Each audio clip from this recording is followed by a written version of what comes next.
नमस्कार दोस्तों, स्वागत है आप सभी का हमारे YouTube चैनल नॉलेज हंट 2.0 में। दोस्तों, हमारे चैनल पर डेली आपको यहाँ पर हिंदी का टेस्ट कराया जाता है। यदि आप अभी तक इस चैनल से नहीं जुड़े हैं तो आज ही जुड़ जाएं। तो हम शुरू करते हैं पहला क्वेश्चन। तो पहला क्वेश्चन क्या है आप लोग देखेंगे।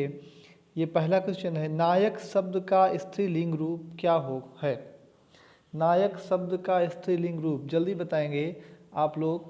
तो इसका जो राइट आंसर होता है वो होता है नायिका। क्या होता है? नायिका। नेक्स्ट क्वेश्चन, इंद्र शब्द का स्त्रीलिंग रूप क्या है। इंद्र शब्द का स्त्रीलिंग रूप इंद्रा, इंद्राणी, इंद्रानी, इंद्राणी। तो इसका जो राइट आंसर है वो हो जाएगा इंद्राणी। ठीक है। नेक्स्ट क्वेश्चन, पुस्तक कौन सा शब्द है। पुस्तक कौन सा शब्द है। पूरा व्याख्यात्मक तरीके से हम लोग इसको जानेंगे। तो पुस्तक कौन सा शब्द है। तो पुस्तक जो है वह तत्सम शब्द है। कौन सा शब्द है? तत्सम। तत्सम वह शब्द होते हैं जो संस्कृत से निकलकर हिंदी में हूबहू प्रयोग किए जाते हैं, वही क्या कहलाते हैं? तत्सम शब्द। तो आपका राइट आंसर हो जाएगा सब। पुस्तक का जो तद्भव होता है वो होता है पोथी। क्या होता है? पोथी होता है। तो पुस्तक का तद्भव जो होता है पोथी होता है। तद्भव क्या होता है? तद्भव वह होता है तद्भव वह होता है जो तत्सम का बिगड़ा हुआ रूप होता है, उसे हम तद्भव कहते हैं। ठीक है। नेक्स्ट क्वेश्चन, इनमें से कौन स्वर संधि का उदाहरण है। कौन स्वर संधि का उदाहरण है? जल्दी बताएंगे। तो ध्यान दीजिएगा, इसमें जो पवन है वह आपका राइट आंसर हो जाएगा, पवन। इसका संधि विच्छेद क्या होता है? इसका संधि विच्छेद हो जाता है पो धन अन और हो जाता है पवन। कौन सी संधि होगी ये? तो ये हो जाएगी अयादि संधि। कौन सी संधि? अयादि संधि हो जाएगी। ठीक है। तो अयादि संधि। अच्छा, ये संयोग क्या होता है? संयोग जो है वह व्यंजन संधि है। नमस्कार जो होता है इसका संधि विच्छेद होगा समधन योग, संयोग। नमस्कार में नमः धन कार, ये हो जाता है विसर्ग संधि। मनोहर, मनः धन हर, अर्थात ये कौन संधि हो जाएगी? ये भी विसर्ग संधि हो जाएगी। ध्यान रहे। नेक्स्ट क्वेश्चन पे चलते हैं हम लोग। स्वर्ग प्राप्त कौन सा तत्पुरुष समास है। स्वर्ग प्राप्त कौन सा तत्पुरुष समास है? जब इसको हम विग्रह करेंगे इसका तो हो जाएगा स्वर्ग को प्राप्त। क्या हो जाएगा? स्वर्ग को प्राप्त। और को किसका चिन्ह है? तो को जो है वो कर्म तत्पुरुष का चिन्ह होता है। तो क्या हो जाता है? कर्ता ने कर्म को। तो इसका राइट आंसर ए हो जाएगा। ठीक है। इसका राइट आंसर क्या हो जाएगा? ए हो जाएगा। नेक्स्ट क्वेश्चन, झूठ मत बोलो, इस वाक्य में मत कौन सा निपात है। इस वाक्य में मत कौन सा निपात है? जल्दी बताएंगे आप लोग आंसर। तो आप लोगों ने सोच लिया होगा। देखेंगे इसमें लिखा है मत। मत क्या होता है? ना, न करना, यानी कि निषेध। तो निषेधवाचक जो होता है, निषेध बोधक जो होता है वही क्या है? ये निषेध बोधक निपात है। ठीक है। नेक्स्ट क्वेश्चन, इया का, हम लोग इया बोलते हैं, इया का उच्चारण स्थान, इया का उच्चारण स्थान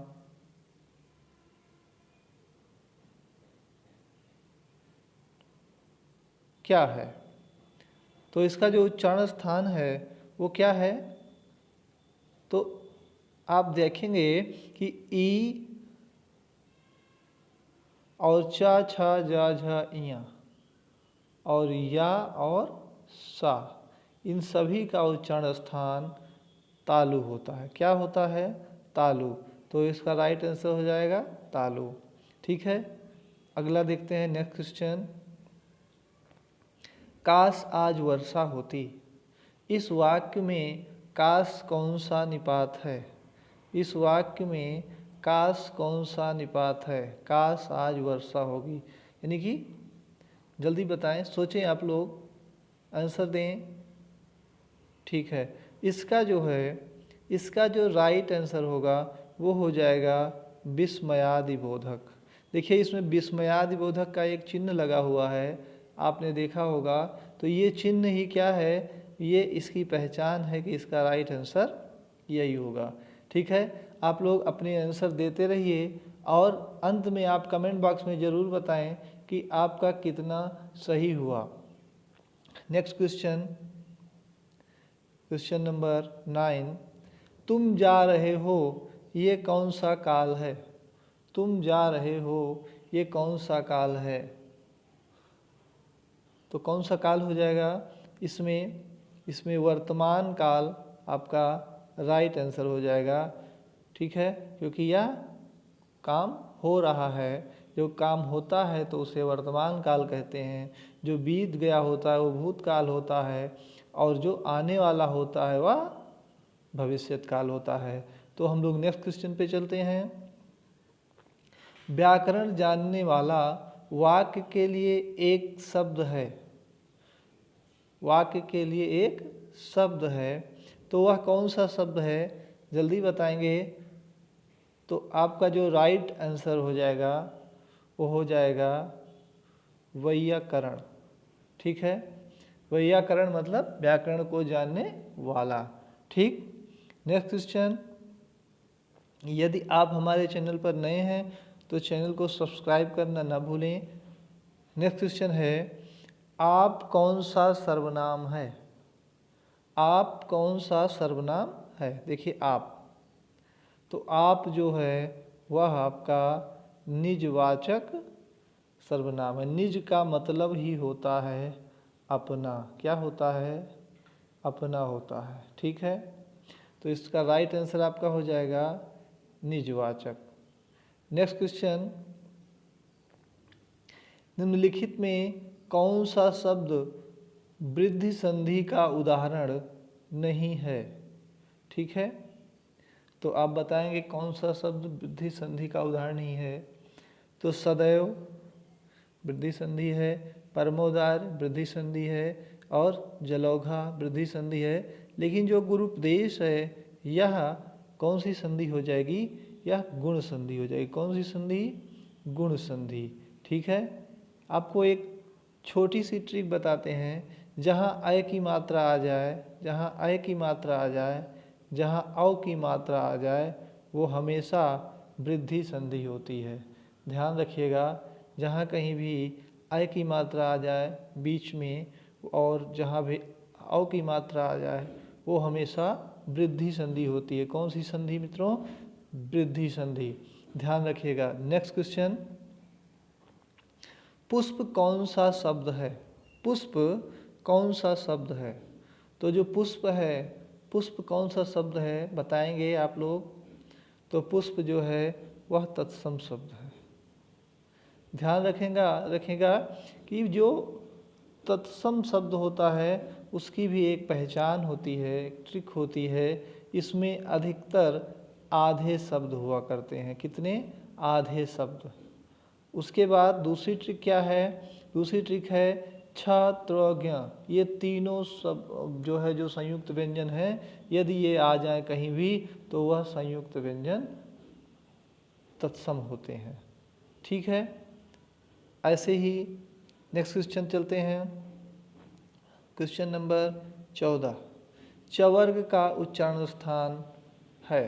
चवर्ग में कौन कौन से वर्ण आते हैं? आप लोग जानते होंगे, बताएं क्या आता है? चा, छा, जा, झा और इया। क्या होता है? इया। अब ये पांचों अक्षर चवर्ग में आते हैं। तो आपने देखा होगा चवर का उच्चारण स्थान क्या होता है? तालु। अभी आपको ऊपर पूछा गया था कि इया का उच्चारण स्थान क्या होगा, तो आपको तालु मिला था। यहाँ क्या हो जाएगा राइट आंसर? तालु। ठीक है, नेक्स्ट क्वेश्चन, निम्नलिखित में से इच्छा का पर्यायवाची शब्द नहीं है।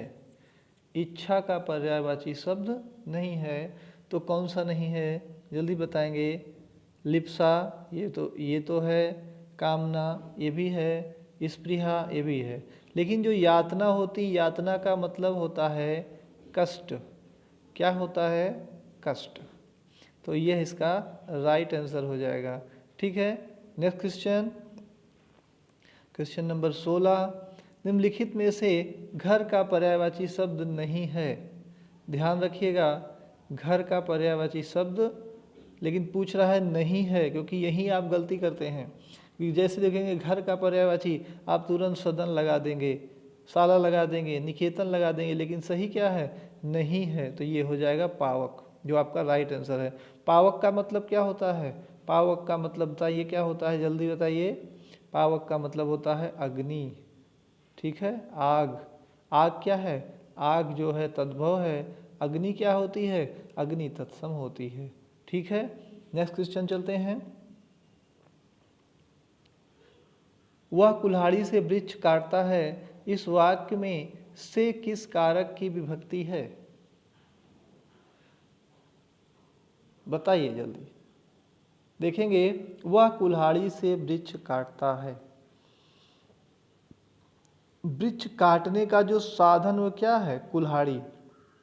और कुल्हाड़ी के साथ जो चिन्ह लगा है वो है से। और से किसका चिन्ह होता है? तो आप देखेंगे कि कर्ता ने कर्म को करण से, तो करण से, तो इसका राइट आंसर क्या हो जाएगा? करण कारक हो जाएगा। ठीक है, तो इसका राइट आंसर करण कारक। नेक्स्ट क्वेश्चन, क्वेश्चन नंबर 18, माँ ने बच्चे को सुलाया, इस वाक्य में को किस कारक की विभक्ति है? जल्दी बताएंगे। तो इसका जो राइट आंसर हो जाएगा, बताएं आप। देखिए क्या है, किसको सुलाया? बच्चे को। तो कर्म क्या हो गया? बच्चा। और ये चिन्ह किसका है? कर्ता ने कर्म को। तो इसका जो राइट आंसर हो जाएगा क्या हो जाएगा? कौन सा कारक हो जाएगा, जल्दी बताएं। तो कर्म कारक इसका राइट आंसर हो जाएगा। ठीक, नेक्स्ट क्वेश्चन, क्वेश्चन नंबर 19, छात्रा और ज्ञा, ये तीनों कौन सा व्यंजन है? ये तीनों कौन सा व्यंजन है? अभी थोड़ी देर पहले हमने इसकी चर्चा की थी आपसे। छात्रा ज्ञा कौन सा व्यंजन है? जल्दी बताएंगे। तो छात्रा और ज्ञा ये तीनों जो हैं वो हैं संयुक्त व्यंजन। कौन से? संयुक्त व्यंजन है। ठीक, अच्छा, ये बनते कैसे हैं? तो ये का आधा और खष्टी सा पूरा से ये बनते हैं छा। क्या बनता है? छा। त्रा कैसे बनता है? ता आधा और रा पूरा बराबर त्रा। ज्ञा कैसे बनता है? तो जा आधा और इया पूरा, ये बनेगा ज्ञा। ठीक है, और ध्यान दीजिएगा, ऊष्म व्यंजन कौन कौन से होते हैं? आपका राइट आंसर ये हो गया। ऊष्म व्यंजन कौन कौन से होते हैं? तो ऊष्म व्यंजन जो होते हैं,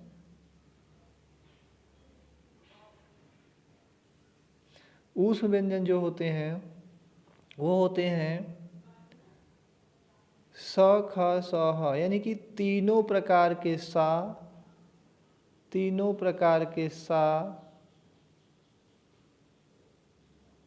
और हा, ये आपके क्या हो जाएंगे? ऊष्म व्यंजन। ठीक है, इसके बाद जो है ता वर्गीय व्यंजन क्या होते हैं, आपको एक एक ऑप्शन का एकदम डिटेल बताएंगे। इसका ता वर्गीय व्यंजन क्या होता है?